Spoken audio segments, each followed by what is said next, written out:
So for Q&A Friday today, I want to share 3 daily habits that can absolutely transform your entire life. Welcome to Q&A Friday. Today's question is a really good one, and it says, Pam, what are some daily habits that can change my life? And I thought about it, and I could give you a lot, but I chose 3 of my top daily habits that can change your life. Daily habit number 1 that I honestly live by is this, and it's a painful one, and that is take responsibility. Taking responsibility is a habit that, that we all need, but people don't do. Nobody likes to take responsibility.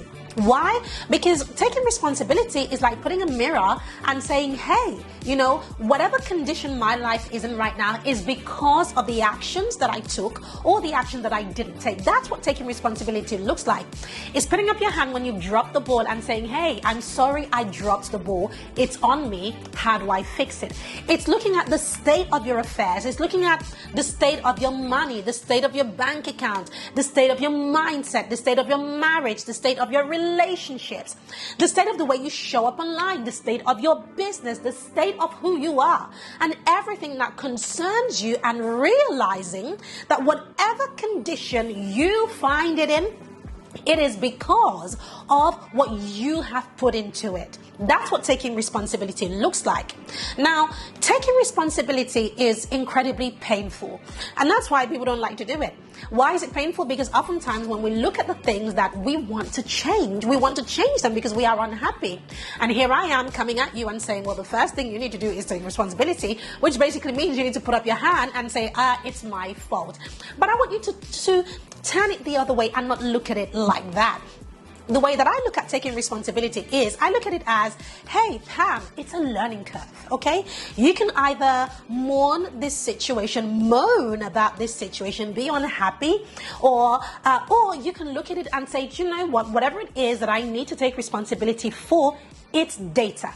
It's data that I can use to help me in my life or whatever area that I'm working on. If it's something to do with my business, I look at it and say, hey, it's data that I can use to grow further in business. If I take responsibility, I get to learn quicker. So that definitely, I would say, is the first habit that has changed the game for me that I would recommend to anybody else. Habit number 2 is this. It is let your yes be your yes and your no be your no. I was at a mastermind call a few weeks ago, and we had to split into rooms and to talk about what we do. And it was the first time that I was on that call, and I was the newbie on the block, and you had 50 people there, and I'm the new one. And so I'm in this room with a smaller segment of that group, and they're all looking at me going, and they asked a question, and the question was around the same things. And in fact the question was something along the lines of, what is the one thing that you do that you are proud of? Now, I didn't want to toot my own horn and go, I just didn't want to toot my own horn in that way because I didn't really know these people. I wanted to share something that I believe could really bless them. And so this is what I shared. I shared that one of the things that I do that I'm really proud of is that my yes is my yes and my no is my no. And honestly, I was watching them on Zoom and they all just kind of sat up and I thought to myself, wait, what? Don't everybody do this? So let me explain what I mean and how it has helped me. This is a game changer for me. My yes is my yes and my no is my no. What it means is that when you meet me, when you see me, whatever it is that I present is truly who I am. You don't have to second guess. You don't have to think, what is Pam thinking or how is she feeling? I wear my heart on my sleeve. My yes is my yes. But just as my yes is my yes, I'm also pretty good at saying no. And I'm pretty stern at saying no. I have no problems with saying no thank you if there's an opportunity that comes my way and it's not for me, or if I disagree with something, I will say no. And so I've become known as the yes is her yes and the no is her no person. Now, what this does is that it allows me to work a little bit quicker. When I say yes to something, I move on it. So that means that even if I'm tired, like for example, I'll be honest, but at the time of recording this video, I did not want to record this video, guys. Like seriously, I was exhausted. I've had a bit of a tiring day.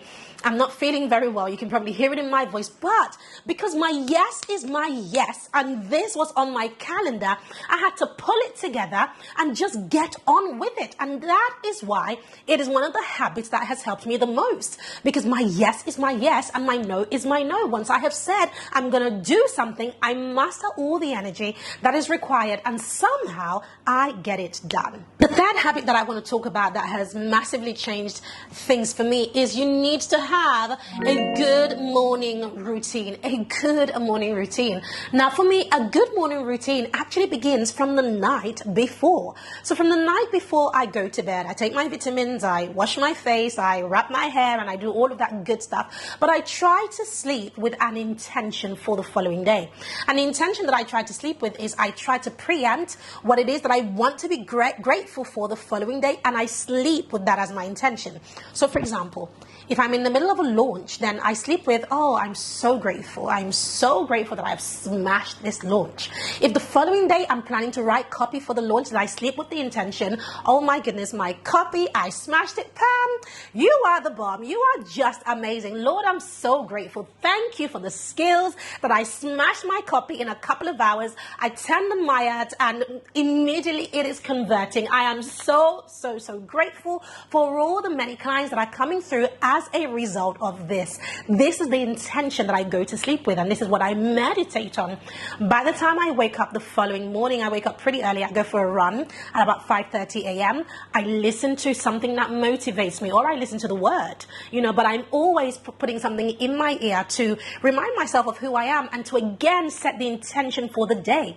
But because I went to sleep with an intention, it makes it very easy to wake up feeling amazing, feeling like I'm ready to take on the world, and literally going for a run, coming back, getting the kids ready for school, and boom, I'm back to smashing my goals. So a really solid morning routine is important. Now, I know I have glossed over that really quickly.